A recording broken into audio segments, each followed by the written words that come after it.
Hey, and welcome to day 12 of 365-ish days reading the Bible together. Is my mic covered? Okay. So today we read Job 32 through 34, and this was the first time we hear Elihu speak. This reading was really interesting for me because I've read the book of Job before, and I thought that Elihu was a friend of Job.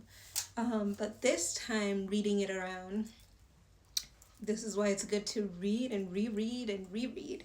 I realized that Elihu is just a bystander. He's also way younger than Job and all of his friends, which is why a couple of chapters ago, Job had said that, yeah, so he's much younger, which is why in chapter 30, we read that yesterday, I believe. He said, "But now I am mocked by people younger than I, by young men whose fathers are not worthy."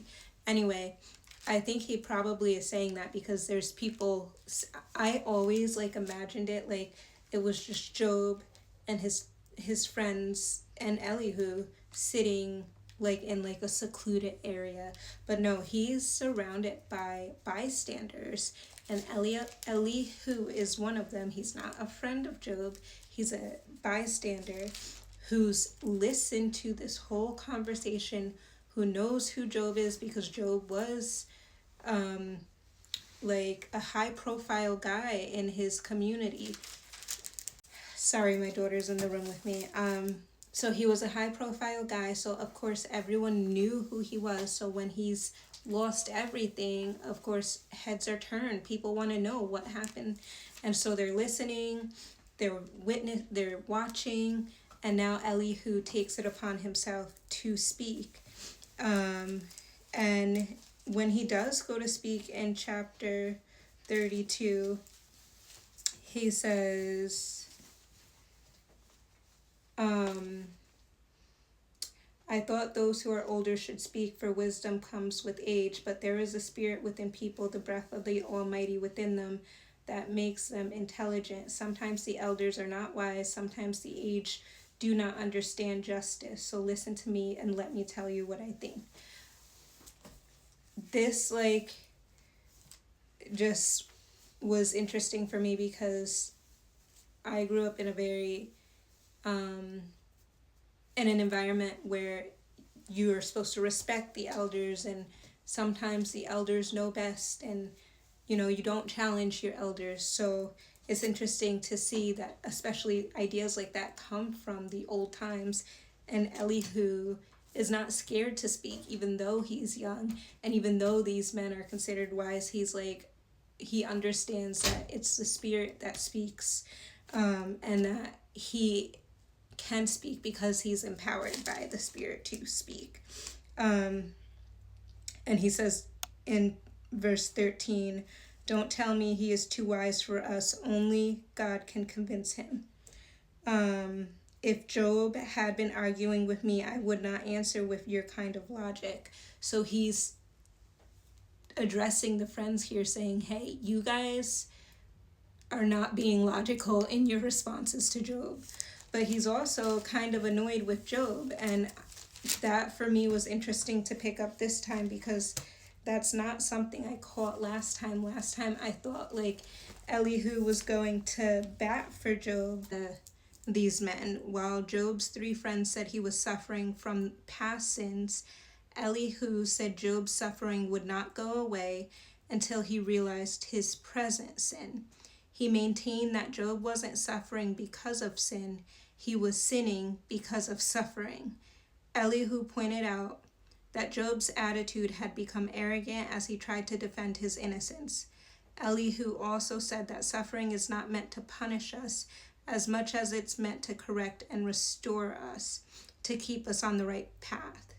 Elihu's speech was partially true. He was urging Job to look at his suffering from a different perspective and with a greater purpose in mind. While he spoke on a higher spiritual plateau than the others, he still wrongfully assumed that a correct response to suffering always brings healing and restoration. and that suffering is always in some way connected to sin. So yeah, it was just really interesting for me to read this story again and to read this character's words again. So something I highlighted in chapter 33 real quick, verse 12 through 18, it says, "For God is greater than any human being, so why are you bringing a charge against him? Why say he does not respond to people's complaints? For God speaks again and again, though people do not recognize it. He speaks in dreams, in visions of the night, when deep sleep falls on people as they lie in their bed. He whispers in their ears and terrifies them with warnings. He makes them turn from doing wrong. He keeps them from pride. He protects them from the grave." I have that highlighted just because this whole time Job felt like God wasn't answering him, because he wanted God to answer audibly, because he visually saw and audibly heard about everything that was taken from him. Now he wanted an audible answer. And this was Elihu just reminding Job that God speaks in many different ways. It might not be the way you expect it, and most of the time it won't be the way you want him to speak to you.